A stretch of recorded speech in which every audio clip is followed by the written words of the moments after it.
Proponen en el libro un protocolo para afrontar el cambio. Como profesor te enfrentas en el aula la búsqueda de la receta, qué paso sigo, ¿no? Me toca el cambio. Y hablan de estos cuatro desafíos estratégicos y adaptativos que enfrentan las empresas. Me gustaría que hablaran sobre eso, Roberto. Me gustaría que, bueno, pues es importante, ¿no? Cuando le planteas al empresario de México, al empresario de América Latina, a ver, ¿qué debo hacer para afrontar el cambio? ¿Qué protocolo, qué camino debo seguir? ¿Y cuáles son esos desafíos a los que me enfrento? Nosotros, a lo largo del libro, hemos desgranado o desarrollado tres modelos evolutivos de contexto. Uno muy conocido, cuyo nombre muchos lo habrán oído escuchar, que es el ciclo de vida de la industria, que desarrolla la evolución de una industria típica bajo la condición de que su producto sea diferenciable, y esto no es trivial. En ese modelo, que está compuesto de etapas, identificamos dos instancias esencialmente críticas de cambio, que se pueden anticipar con una enorme exactitud, sobre todo la primera, que es el momento en que la industria pasa de un crecimiento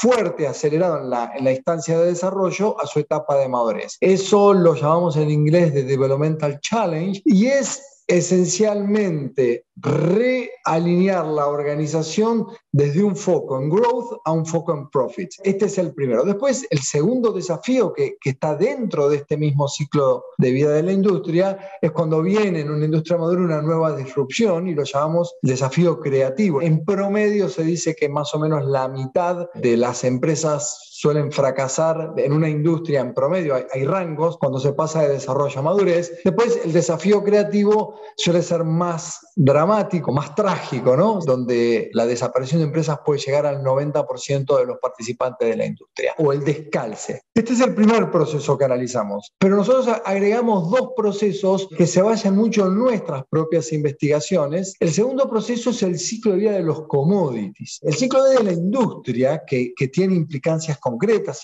y de las cuales hablamos, requiere que el producto tenga cierta capacidad de diferenciación. En estas industrias, en realidad lo que suceden son ciclos de aumento y descenso de precios, y las industrias se acostumbran a vivir en esta oscilación. Entonces, en estas industrias no focalizamos en los desafíos del liderazgo cuando los precios van a la baja. Y por último, el desafío que agarramos es se llama el ciclo macroeconómico, cuando una economía entra en recesión. Y acá hay otro tema que, por ahí, para reforzar cuestiones anteriores, las recesiones son eventos mucho más predecibles de lo que creemos. Es verdad que a veces se predicen recesiones que no pasan, y esto hay muchos chistes entre economistas, pero la recesión es un evento muy anticipable que afecta a todos. Entonces, en el libro nos metemos y damos detalle de las dinámicas que pasan en la mayor parte de las recesiones, cómo ese evento de contexto se mete en la organización, tratando de ayudar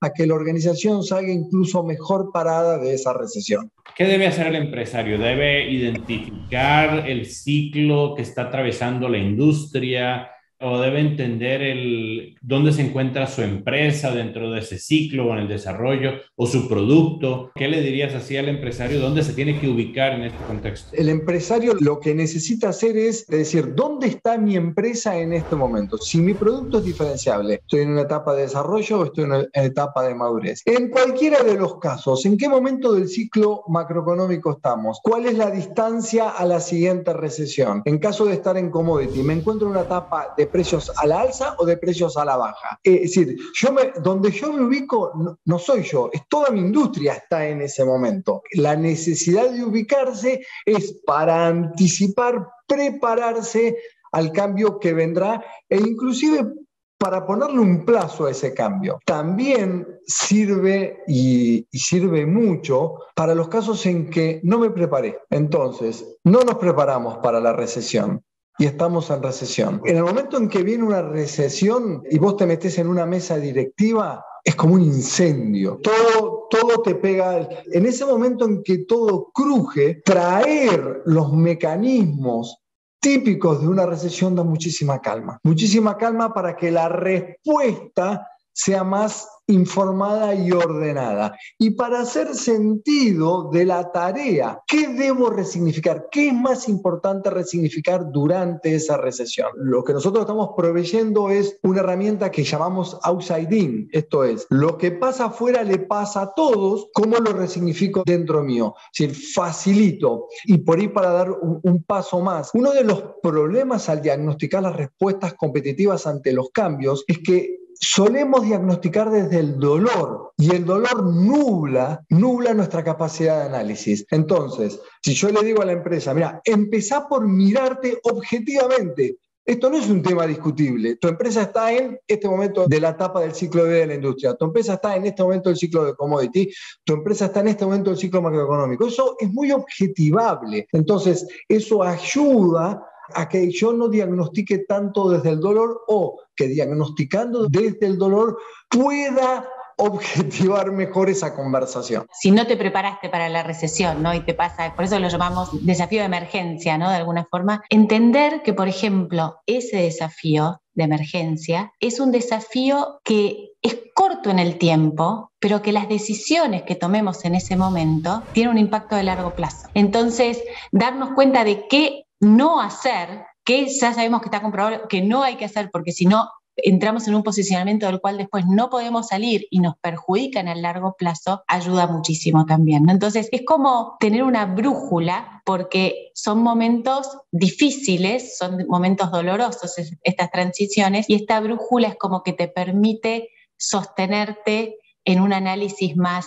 desapegado, ¿sería? Sí. Nosotros habíamos dicho antes que un buen diagnóstico es casi la mitad del problema resuelto, ¿no? Entonces, para hacer un buen diagnóstico hay que tomar perspectiva, ¿no? Entonces, Heifetz y Linsky, que son, digamos, los creadores del liderazgo adaptativo, tiene una metáfora que se llama subirte al balcón, ¿no? Desde un balcón uno ve con más perspectiva. Nosotros hemos apropiado muchísimo esa metáfora y lo que de alguna forma proponemos a los equipos de dirección, los vamos acompañando a lo largo de la lectura, es a que se suban a 3 balcones de distintas alturas. Y estos 3 balcones que tienen distintas alturas están de alguna forma dentro de un mismo edificio, ¿no? Entonces están alineados y se espejan entre sí. Y entonces poder mirar de distintas perspectivas, de distintas alturas, te da como más profundidad en tu diagnóstico y también te valida el diagnóstico. Primero decimos, es muy importante que vayas al balcón de tu industria. Entonces, el balcón de la industria en primer lugar, como para entender sistémicamente lo que está pasando. Ese balcón de la industria, esas señales, mientras más pequeñas son las señales, son más difíciles de identificar, pero más fáciles de prepararnos, cuando ya todos nos dimos cuenta y ya estoy tarde. Entonces, ir al balcón de tu organización, entender lo que está pasando, qué áreas están teniendo conflictos con quién y por qué,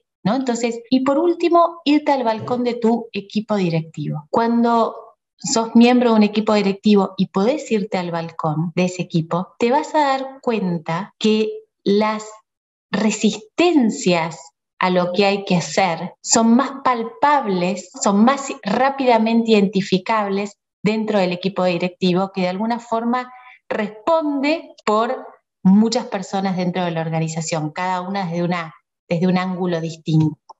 No solo es más palpable la resistencia, sino que también va a ser muy esclarecedor la forma de abordarla. Entonces, en la medida que se vaya dando un diálogo realmente constructivo, con una escucha muy profunda en el equipo de dirección, eso se va a ir espejando en la organización, porque nos vamos a entender mejor y nos vamos a apoyar desde un lugar distinto. Entonces, lo que hablamos es de poder ir a los 3 balcones y poder hacer interpretaciones mejores y por ende también mejores intervenciones movilizadoras, que son intervenciones que apuntan al aprendizaje del sistema organizacional. Uno de los mayores venenos en el diagnóstico es la personalización. Entonces, este modelo de 3 balcones que empieza afuera, lo que también busca es a sostener el debate alrededor del problema y no personalizarnos, no buscar culpables, sino sostener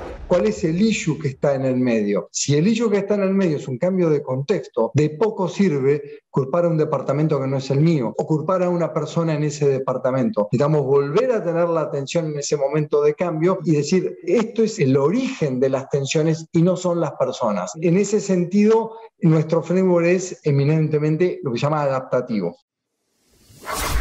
IPADE. The World Calls.